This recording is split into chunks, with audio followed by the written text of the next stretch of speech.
From your local election headquarters, an ABC4 News Town Hall Special, America in Crisis, a positive path forward. Thank you so much for joining us tonight for this special presentation of ABC4 News. I'm Glenn Mills. Amid the pandemic and protests, we're exploring a positive path forward for an America in crisis. Tonight, we're joined by Utah Senator Mike Lee. Senator Lee, great to have you on the show. Thanks for being with us tonight.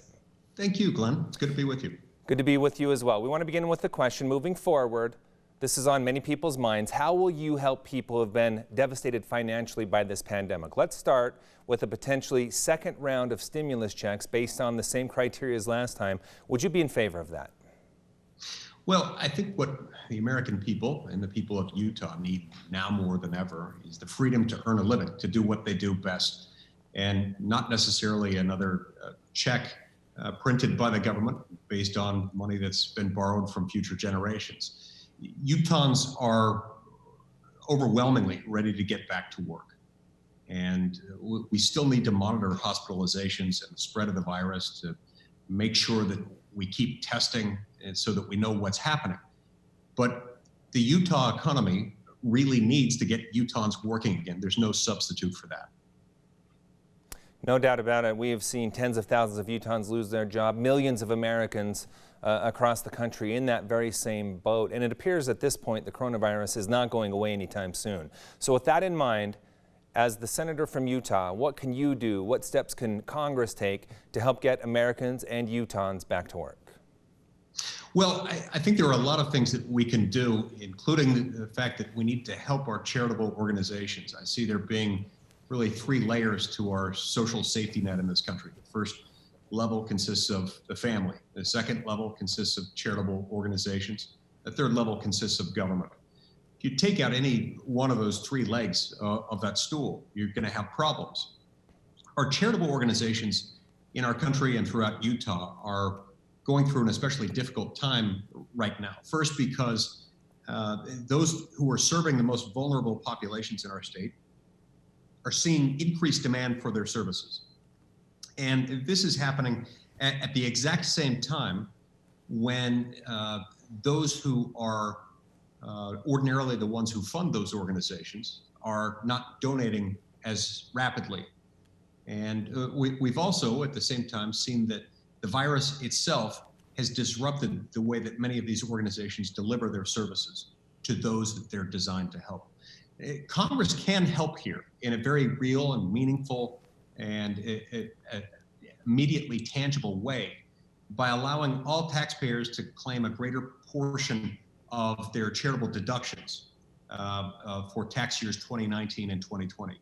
This would help more Americans donate to charitable organizations, and in particular, I think would bring a lot more revenue really quickly into those charitable organizations that deliver goods and services to those who are most vulnerable, most in need, and most affected by poverty. Yeah, I know you recently participated in a conference call with local nonprofits here in the state of Utah. A couple follow-up questions there. Our latest tax reform, we saw the standard deduction kind of shift things up as well in regards to donations to charity.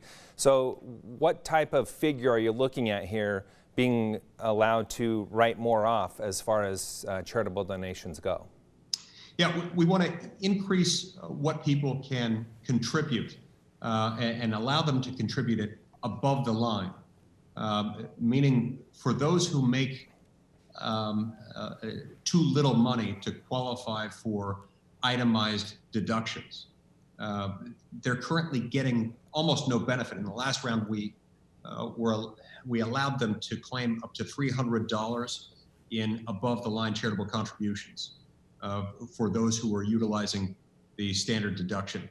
We want to expand that rather dramatically and make it deductible above the line up to 1/3 of the total standard deduction. We think that would really go a long way.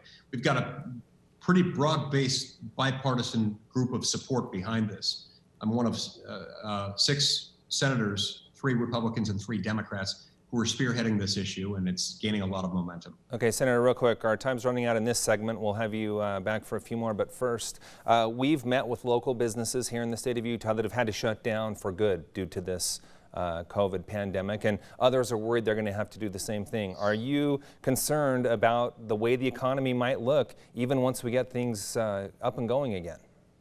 Oh, of course. Very, very concerned. We've gone through an unprecedented period of time in which we've had to see our state's economy and our entire nation's economy slow down dramatically over the course of a couple of months. And that sort of thing doesn't happen without leaving a very serious mark. It's one of the reasons why we've got to be more cautious now than ever about government intrusions into the economy. One of the reasons why we've got to provide regulatory and taxation alleviation to those who are affected by it. Keeping in mind, Glenn, that the biggest impact that our regulatory system and our taxation system have, even in areas where they appear to be getting only at those who are large corporations or wealthy individuals, all of that gets passed downstream. It ends up being paid for by poor middle class Americans in the form of higher prices on goods and services, diminished wages, unemployment, and underemployment. We're very concerned about this. Okay, Senator Lee, stay with us. We'll be right back. Still ahead, images of hardship all over the country. To pay for the pandemic response, the U.S. government has spent trillions. What it means for the country's financial future and the national debt.